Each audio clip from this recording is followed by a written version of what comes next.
Listen, my family and I moved from South Korea, where it's bustling, hustling, all kinds of things, to a middle of nowhere in this little town, tiny town called Rosse, New Brunswick. And then now relocated to this beautiful, robust city life in Toronto, now serving as a real estate agent here. Needless to say, I've learned my fair share of investing through hands-on experience, and there are a lot of tips that I've learned along the way, and I would never trade with any other tips. Now, I've come up with 5 invaluable tips that I've learned so that you don't have to experience what I had to in my family and all the heartaches and the headaches. And honestly, the 5th tip that I have might be controversial. You may not agree, and it might be a surprise to you. So make sure you watch till the end of the video so you can go ahead and let me know if you agree or if you disagree. I'd love to hear in the comments down below. Please make sure that you go ahead and do that. Make sure you like and subscribe to my channel, and make sure you ring that notification button before the video starts. Hi everybody, my name is Amy Kwan. I am your number Kwan real estate voice in Toronto, Ontario. I serve average people like yourselves and me to reach that Canadian dream that we were taught from when we were young. Own a house, live this happy life. And my goal is to help you get settled in dream home that you've been dreaming about. I've been doing this for many years, not only as a real estate agent, but also an investor. And so if you have any questions or are thinking of settling in Toronto, Ontario, or the GTA area, feel free to scroll down, click on that 30-minute one-on-one consultation call so that we can figure out the exact solution for you and what makes the most sense for you. Now, let's not waste any more time and dive right into it, shall we? Let's go. So let's backtrack a little bit, talk about where I'm from. So I was born in Korea and my family decided to move to New Brunswick. And then in this little town called Rosse. About 11,000 people in the town. My family changed careers from being a dominant figure in the educational sector in Korea, in our city, to now owning restaurants, working 364 days a year, one day off being Christmas. And my childhood after school was to work in the restaurant with them. And I really, really loved that. Spending time with them was one of my number one top priority I remember as a child. But their standard of living has changed quite significantly. If you know, you know. South Korea in itself has very high standard of living, and moving to nowhere, that really changed their standard of living for sure. But they wanted to do that for their children, the education. And according to my mom's words, she just wanted us to be happy and get away from so much competition, and just wanted us to find the real meaning of happiness. And I'm so grateful for them. And during all that, because they worked so hard, we were able to purchase some real estate. So, I mean, we had some real estate in Korea as well. We sold and bought and, you know, things like that. But I was really involved from when I was young. And especially in deals in New Brunswick to now Toronto. So we purchased real estate ranging from single-family homes to commercial buildings, leasing them out. You know, we were busy doing all of that and participated in selling, buying, leasing in many aspects of real estate. Now let's dive into it without wasting more time. So I am going to dive into the 5 tips, and these are the tips that me and my family learned the hard way, that I don't want you to learn in the hard way. So number 1 is, first things first, honestly, does your property meet what you want to establish? Are you looking for a home that you want to live in, or are you looking for a home that you want to invest in? Do you want cash flow a month? Or do you want quality living? Another thing to consider is, are you looking for something short-term? Or are you looking for something long-term? If you're looking for something short-term, you're probably going to want somewhere that has a high demand. So then if you need to sell out and you have to leave, then there's a demand.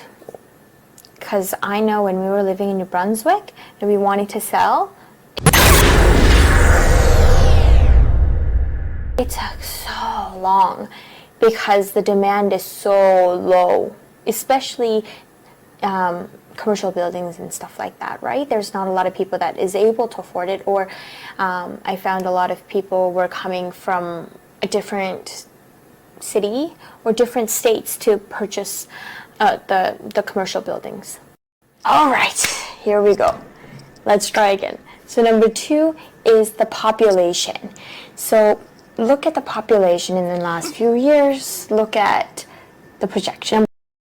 Alrighty, let's take a look in 2024 Toronto population. We are estimating 2,928,879 people in City of Toronto, and the population was recorded at 2,731,570 in 2016 Canadian Census, and was recorded at 2,615,060 in 2011. This is change in population of positive 116,510, which is an annual growth rate of 0.88%. So as you can see, it has steadily increased each year. Now let's take a look in St. John, New Brunswick. Alright, so St. John is the city in where the Rosse, where I grew up, is a part of. So St. John is the city, the second largest city in New Brunswick. Okay, let's get into it. So the estimated 2024 is 63,777. I know, it's very little people. The population of St. John was recorded at 67,575 in 2016 census, and recorded at 70,063 in 2011. Now, this is different from Toronto in that the population is at negative 2,488 and the annual growth rate of negative 0.72. So it has steadily decreased over time.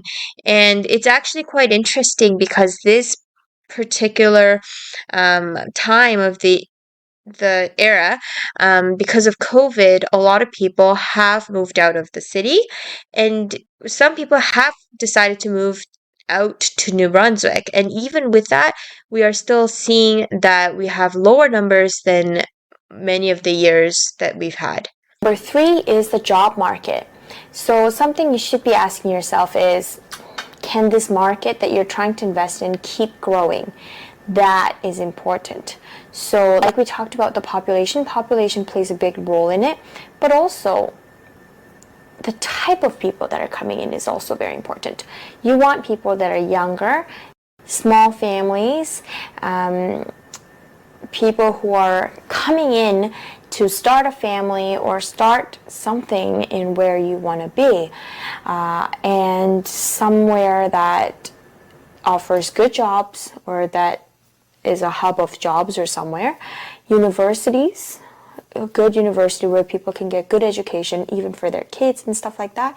And the amenities, like do they have amenities of young people? So with all of that together and the amenities that is provided to the young people, young families or young entrepreneurs, does the place that you're hoping to invest in give that?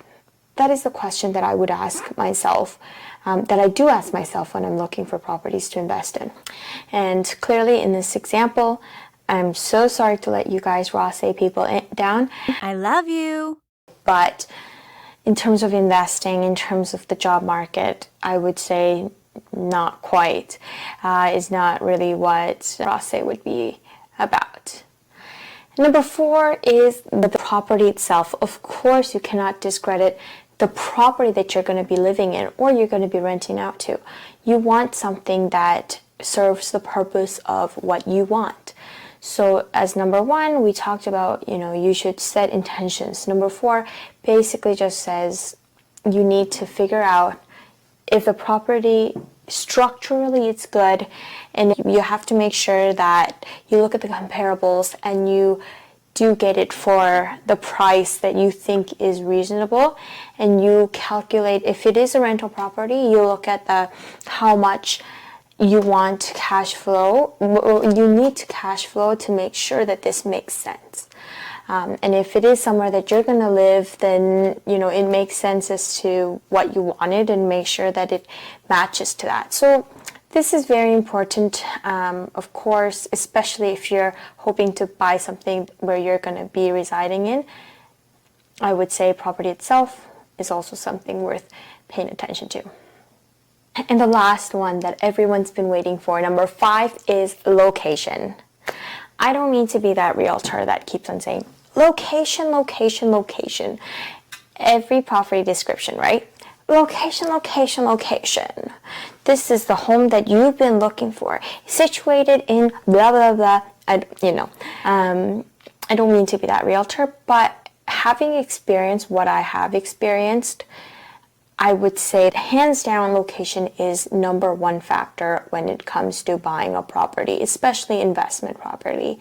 Actually, this is a personal story. So in 2012, we were looking into purchasing a property. We were debating whether we should invest in New Brunswick or we should invest in Toronto. And because my parents were so busy working at their restaurants, multiple, they decided that they want something more hands-off, or if something was to happen, then they can just run over or something.